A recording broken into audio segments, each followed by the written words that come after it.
Hey guys, Rob Hilton here from AG Secure Property Management in Barrie. So this article that I'm going to do for you today is on what makes up a good ad. So I always talk to people, in rental housing. Let's be honest, we're not selling a property. We're not making major commission on selling a property. So professional photo shoots, layouts, advertising, obviously costs have to be kept to a relative minimum, but at the same accord, you want to reach as many people as possible.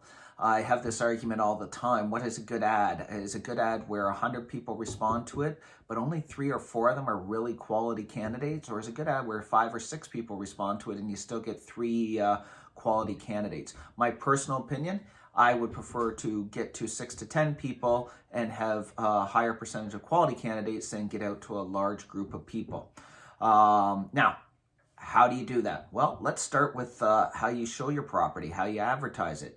Are you giving a really good description of the property? Are you supplying photos of the property? Are you showing how the property currently is? Are you being realistic with your rents? If any of those things are out of whack, that's obviously going to scare people off, or may actually cause the exact opposite, may actually encourage those professional tenants to look at your ad and continue to go and dig deeper, thinking that you don't know what you're doing, and as an advantage, they're going to be able to take advantage of that. Something else you want to do is be very clear on what the application process is that you're going to put somebody through. Is there going to be an application? Are they going to be required to do a credit check? Are you going to call references?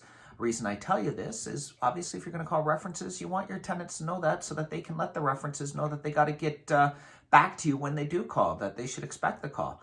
If you're going to run a credit check, which I highly encourage everybody to do, they should know that, and maybe they'll be honest with you up front, and then at least you're not surprised when you find out that maybe there has been a collection in their past, but it's explainable so you can work with it.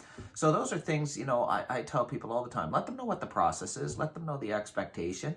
When you set up showings, my personal belief, showings should be done in groups. You're going to find about 50% of the time the prospective renter will not show up. They may have already found something, or transportation not work, or flat out forgot, depending how far out the scheduled appointment is. So set up for a group of people to come, show them through the property, get them their application, let them know what the process is, and look forward to getting their application back and processing it as quickly as possible.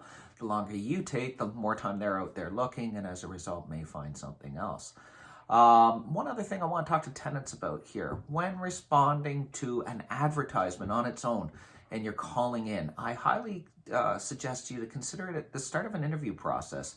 Your landlord, or at least us as a property management company, we're already trying to evaluate whether or not you're going to be a good mix for the property and a responsible tenant. A number of times we get a phone call on a Tuesday and the person's calling and saying, I need to see this property at 3 o'clock today, with no consideration whatsoever what the schedule might be, the fact that there might already be tenants living in the property, so we want to give them appropriate notice.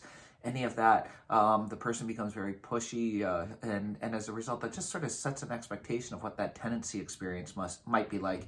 I won't say it's a disqualifying factor, but it definitely could create an impression that somebody else might make a better tenant than you do. So I want you to consider that when doing your applications. Look, guys, if you have questions or concerns, our office number's up there on the board, 705-792-9764. I'd look forward to talking to you. You can always email me personally at rob.hilton.ag@gmail.com. Looking for some ideas on what else you'd like to see us do videos on, so give us your feedback. I noticed that we're getting about 4,000 people watching these videos every month, so it looks like people are enjoying this, and if there's something you want me to cover, let me know so I can help you out. Talk to you shortly, folks. Have a good day.